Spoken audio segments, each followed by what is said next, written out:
are listening to the Stop Binge Eating podcast with Kirsten Sarfty, episode number 130. Welcome to the Stop Binge Eating podcast. It's time for you to end your food obsession and begin feeling confident and in control around food. You are absolutely capable of eliminating binge eating from your life, and I'm going to show you how by giving you simple tools and insights that you can apply in your own life. I'm your host, Kirsten Sarfty. Now let's get to it. Hi! Today I am sharing with you a piece of a coaching call I had with one of my groups. I coached Tammy, and she brought up some topics that I know a lot of other people struggle with, so I had to share it with you all. It starts with her being fearful about stopping binge eating and who she will become, because it really is an identity shift and a big change in who you are as a person and how you live your life as you stop binge eating. And then we go into her concerns about being unlovable because of her weight and also her worthiness and self-worth. There's so much good stuff packed into this episode, and I hope you find it to be useful as you are becoming a person who doesn't binge. So here it is, me and Tammy coaching. Enjoy. All right. What would you like coaching on? Well, I feel like I am all over the place. I'm an all or nothing type personality and always have been. And I am either super motivated or I crash and burn and binge like crazy. And that's kind of been my pattern, throughout my whole life. And even as I've started this. And so I did a thought download this morning on that. And it struck me, I think I'm afraid to let go of binge eating. And I know it sounds so crazy. And I just am afraid to stop. And I feel like it's what I know. And when I do really well for, a period of time, short period of time, and then let myself give in to the urge, it's almost like, this feels good because this is what I know. Mm-hmm. Even though I know all the negative that is going to come with it. And I even feel like I know who I am as a binge eater, but it's been so long since I've not binged. I don't know who I am. Not binging. And that kind of scares me too. Well, who do you want to be? Well, I want to be, number one, someone who doesn't binge eat. Mm-hmm. I want to be someone who's healthy and confident and normal, that's not someone who's not constantly thinking about food, whether it's what can I binge on next, or this is my food plan, I'm going to write it down, track everything, I just don't want food to be such a big part of my life. What would you like to be a part of your life that's not? Number one, probably just confidence to get out there and engage in life. I mentioned that as part of my goals, for the program. I stand on the sidelines a lot, and I have small grandchildren, so I quickly offer to babysit, while the others are out, doing something. And I want to be someone who participates. So that's what life without binging looks like for you. Right. It's being healthy and confident and normal and participating and engaging in life. So what I'm struggling with is, why isn't that compelling enough for me to say, let go of the binge, stop the binging. Don't be afraid of it. It seems, I feel like my reasons are very compelling on good days when I'm really motivated, but the binge soon, takes over those compelling reasons when I just want to go back to that comfort. Well, tell me why you are afraid to stop. I guess it's who I've been for so many years. It's what I know. It's what, people expect they know who I am as a binge eater because it's been my whole adult life. I don't know if I'm just afraid to see what else is out there. Or I don't think I'm afraid of the work that it's going to take to get there. I've done it before. I think I'm afraid of what that person looks like, maybe what the expectations of that person is going to be. Yeah. Tell me worst case scenario. Like, you stop binging. What is the worst thing that will happen? Well, I won't have free reign at all the foods that I love to binge on, I guess would be the worst thing. I would have to, rein in the portions and things like that. So if that's the worst thing, then that's not very bad. Yeah. And what else? Like, okay, so you're not able to just like have free reign. You get to rein in the portions. What about you as a person? Worst case scenario, you stop binging. Then what happens to you in your life? Well, I guess I have to probably, like Anne talked about, be a little more vulnerable and face those feelings that I'm using, the binging to cover up. Maybe have to be more willing to, share what I'm going through, share what's on my mind, what's bothering me, instead of stuffing it down, literally and figuratively, I guess. Yeah. And I think what's so scary about a lot of this, about the feelings and sharing all that stuff, is that you just don't know how to do it yet. Right. Right. I haven't taught you that yet. It's coming. Okay. In 2 days, it's coming. Great. I can hang on for 2 days. You can hang on for 2 days. Because what I'm giving you guys this Friday, you'll be getting the feelings month. Okay. So you'll be getting all of the tools for how to face your feelings and how to go through that. So we're going to take a deep dive into all of that. Okay. So when you think I'm going to learn how to face my feelings and I'm going to learn how to share what's on my mind and share what's bothering me, how do you feel when you think that that's coming, you're going to learn it? Well, it's a little scary because I'm not one that would tend to do that. But it also is hopeful, that I will have some tools to teach me how to do that so I don't have to turn to the binging. I just so want the feelings that go along with binging, and I'm talking about they're negative, but they're positive, Yep. Because in the beginning, the beginning stuff, in right? the beginning, because it feels so comfortable. I need to find a different place of comfort, and maybe that's being willing to be open and sharing, what's going on. Yeah. I mean, it's really being more comfortable with being uncomfortable. Right. Like that discomfort becomes more comfortable. Like it might be scary to think, oh, I got to face my feelings. What's that going to be like? Because we have all these stories about what our feelings mean and what they are and all of this. And they're really not as bad as we make them out to be. They're really not. And the comfort that you get from eating the food, can you describe what that's like? It just feels a kind of just a sense of relief, like, I'm back, to the place I know, the place of a friend who doesn't talk back, doesn't judge, doesn't, is just there. Yeah, but then what does that friend do to you a little bit later? Yeah, well, then she stabs me in the back.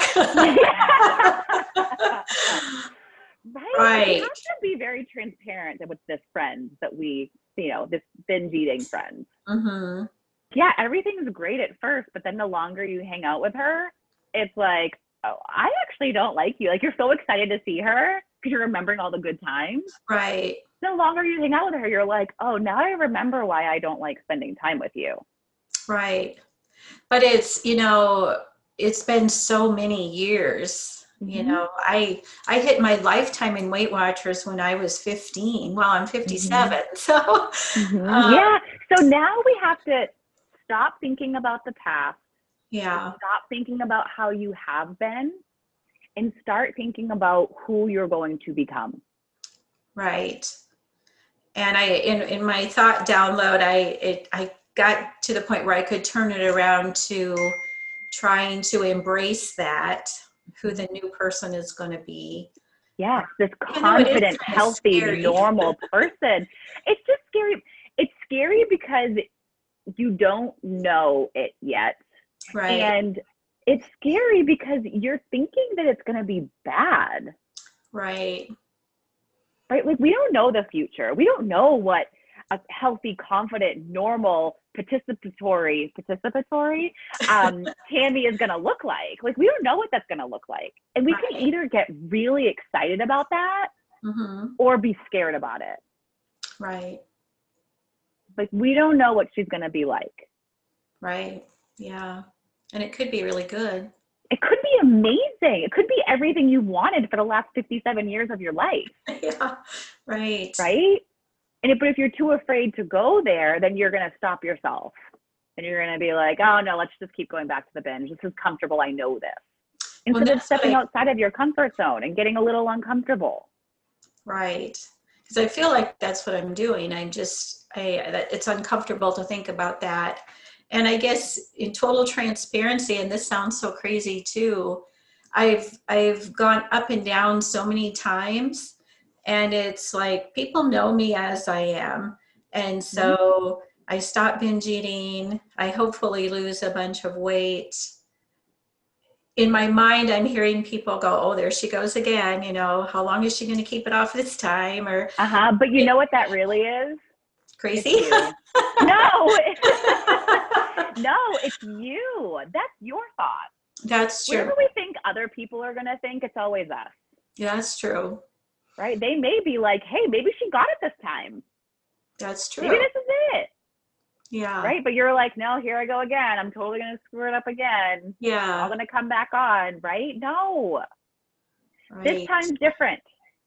For all of you, this time is different. We have to stop thinking about the past and stop thinking about old patterns and what happened last year and the last 30 years and all that stuff, and focus on now. Yeah, that's very true. Right? Because people always do that. Well, I've only been able to go 2 weeks without binging. Yeah. So what? This time you're going to go 3. Right. Right. Yeah, it's all in how you think, as you've been saying over and over and over. And I will continue to do that.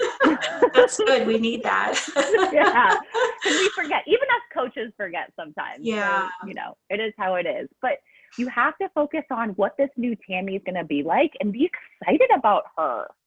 Right. She's going to be amazing. People are going to love her. You're going to love her. They're going to be like, where has this girl been? Well, that's the scary part, because when I've been overweight my whole life and low self-esteem, you don't feel lovable. And I think the scary part is, well, is losing the weight going to make me lovable? But what if they don't love me then? What if you've just always been lovable? I've never thought that, I've never thought that. So I love you. Well, thank you. Yeah. So you're lovable. I bet other people in the group would say the same. Well, thank you. Yeah. We are all lovable. We are all capable of feeling loved. Right. And even people who are overweight are lovable. Yeah. It doesn't matter. Right. Yeah. And I don't know why I feel like, because I have been overweight, I don't judge other people by their weight. I go out of my way not to do that, but it's hard to think that people aren't judging me for that. And like you maybe just they said are. to me. Maybe they are judging you. Right. But who cares? Right. That's on them. It's on them. If you're not judging you, then it doesn't matter. I could go outside and I could be wearing like a little crop top and like jeans. People could be like, oh my God, look at her love handles. That's so gross. Oh, Yeah. her legs, look at her thighs. There's all cellulite and stuff. That's gross, right? They can totally say that. But if I'm like, you know what, I look good. Right. I'm normal. Mm-hmm. This is fine. It's totally fine that I have cellulite and extra fat patches on my body. Totally fine. This is what women have, Right. right? Yeah. I'm not 19 anymore. Right. This is how it is, Mm-hmm. right? When we're okay with it, it doesn't matter what other people's judgments are. Just like if I think that I'm beautiful and someone's like, you're ugly, I'm like, you're wrong. Anyway. Well, and maybe that's part of my problem is I'm not sure I'm to the point where I believe it, that I'm lovable. Yep. And Yep. so I need to get to the point of where I believe I'm lovable and beautiful as Right. I am. Exactly. Why are you not? Why are you not lovable? Well, in my mind,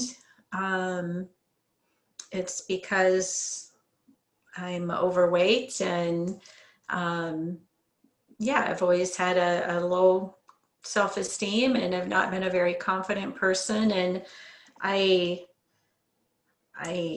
a stay-at-home mom whose kids have flown the coop. So I feel like I don't, always have a lot to offer, when it comes to conversation and things like that. All of those sorts of things. Yeah. So you're not lovable because you're overweight. Is that true? People that are overweight are not lovable? No, not at all. No, that includes you. That's the hard part. That's the part I need to work on the most, I think. Yeah, but I want you to really see the truth in that. Right. Right? And we start saying things like, well, I'm unlovable because I'm overweight, but all the other overweight people, they're totally lovable. Right. Right? Like, why are they and why aren't you? Right. Mm-hmm. Right? And then you start saying, then you start going to another place. You're like, well, I also just don't have anything to offer. Right. Is that true? No, there's no truth in that. No, like you have things to say, you have interests, you have opinions. Right. But what's going to happen is if you start getting really insecure about it and you're like, I don't have anything to offer, you're going to close off and not offer anything. Right. Mm-hmm. And I've been there. Mm-hmm. Yeah. Right. It's like, I have nothing to say. And you just freak out and you keep quiet. Yeah. Right. Instead of, what do I want to talk about? What do I have to say about this thing? Right. I'm curious about here. Mm-hmm. And thankfully, the older I get, the less I care about that stuff, what people think. And I am becoming more accepting of myself, but have a ways to go yet.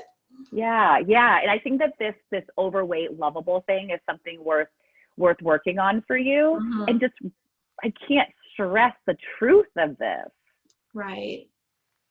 Right? That your weight has nothing to do with your lovability. Right. Mm-hmm. Nothing. People have always loved you. Mm-hmm. Right? You're kind of rejecting it because you're like, no, you don't really love me. You can't love me. I'm overweight. Right? Again, it comes back to your thoughts. They're like, I love you. And you're like, cute. It does come back to your thoughts, right? Your thoughts about yourself. Right. Mm-hmm. So just see the truth in that you are lovable no matter what. Right. Because you can't argue that. You're going to come up with all these reasons why you're not lovable, and it's all total BS. That's true. That's true. Mm-hmm. Right? You are not the one overweight, unlovable person that exists in the world. Thank you.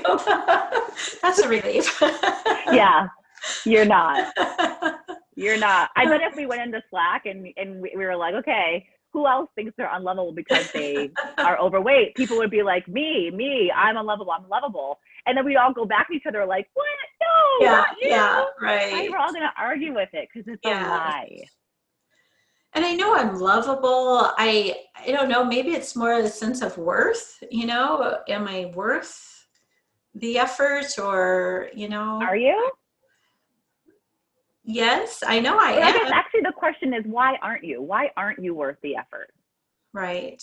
Mm-hmm. Good question. I mean, there's really no answer to that because I am worth the effort.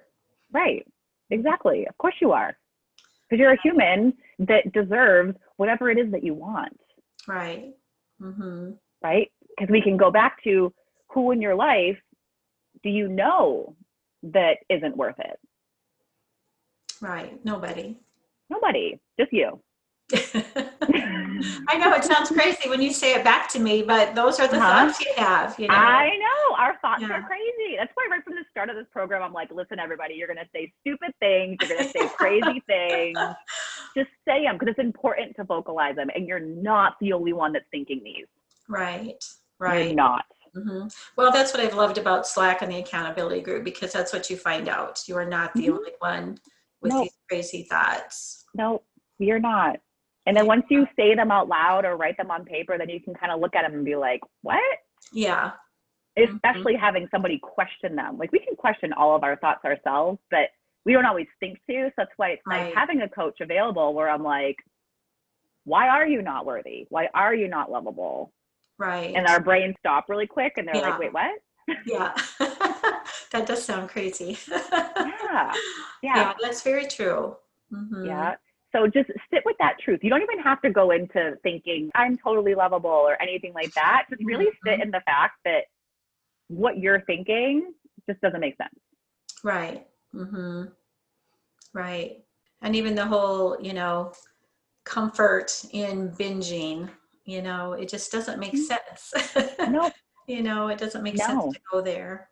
Mm-hmm. No, there's so many other ways you can find comfort. Right. Mm-hmm. So explore the ways that you can find it. Mm-hmm. Okay. And we're going to talk about feeling the feelings and all of that stuff. Oh, awesome. Coming attractions. Yes, it's coming. Yeah. I'm excited. I don't want to overwhelm you in the beginning, but let's first, get the foundation set and really understand that, you want to binge and lessening the desire and all that stuff. Right. So think about why you don't want to binge, why that comfort isn't worth it. Right. Yeah, the comfort's great, but is it worth it? Right. Yeah. And that's been so hard for me to kind of reconcile, is why does all this that have such a negative impact on my life? Why am I making that a priority over something that would have a positive? You're just not thinking about it right. Okay. Mm-hmm. You're thinking about the comfort instead of thinking about how awful it is. True. That's true. Mm-hmm. That's why. Okay. So purposefully think about the whole story of the binge, the end, the last half. Think about all of that on purpose. Get excited about Tammy of the future. Right. Mm-hmm. She's going to be awesome. You're going to love her. Right. Seriously, you're going to love her. Okay. Mm-hmm. Yes. Okay. And then remembering that you are lovable and worthy no matter what. Just because you're a human in this world. Right. Yeah. Okay. All right. Thank you. All right. You're welcome. Thanks for that was good stuff. Thanks for coming on. Yeah. Bye, Tammy. She brought so much good stuff to our call, right? This work, stopping binge eating, is so much more than just changing your eating. It's a chance to change you, how you show up in your life, and how you think about yourself. Now, you, of course, don't have to change how you think about yourself or your personal identity, but it will make it so much easier if you do. Because the more you love and respect yourself, the happier you are with yourself, the better you will treat yourself, the better you will do for yourself. Now, if you want to be part of something like this that you just heard, if you want coaching like this, and if you want to hear more coaching like this, then you must join my group coaching program. As I'm recording this, I'm working on a new website and I'm finalizing details for my next group, and they will both be posted soon. If you are already on my email list, then you will get an email with details when they're finalized. If not, you can sign up to be notified by going to coachker.com/group. And soon that will also be the page where you can get more information about my groups. All right. I hope you enjoyed Tammy and I will talk to you next week. Bye-bye. Thank you for listening to the Stop Binge Eating podcast. If you like what you heard today and you want more, go to coachker.com/free. That's COACHKIR.com/free to get some awesome free stuff to help you stop binge eating.